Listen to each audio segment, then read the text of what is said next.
ကံကြမ္မာဆိုတာတကယ်ရှိလားတကယ်ရှိလားကံကြမ္မာဆိုတာကိုကောင်းကင်ကကြလာတယ်လို့ထင်ကြတာတကယ်အမှန်တရားကကံကြမ္မာဆိုတာကြံရာပါပဲမိတ်ဆွေဘဝဖြစ်ပျက်နေတဲ့အရာတိုင်းဟာမိတ်ဆွေစိတ်ကထင်ဟပ်နေတဲ့အရာတိုင်းမှာပဲမိတ်ဆွေလက်ခံမိလားဗုဒ္ဓကမနောပုပ္ပင်ကမှာဓမ္မလို့ဟောခဲ့တယ်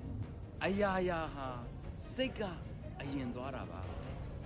ကောင်းတာကြံစီရင်ကောင်းတဲ့အရာတွေကအရေးလို့လိုက်လာမယ်မကောင်းတာကြံစီရင်မကောင်းတဲ့အရာတွေက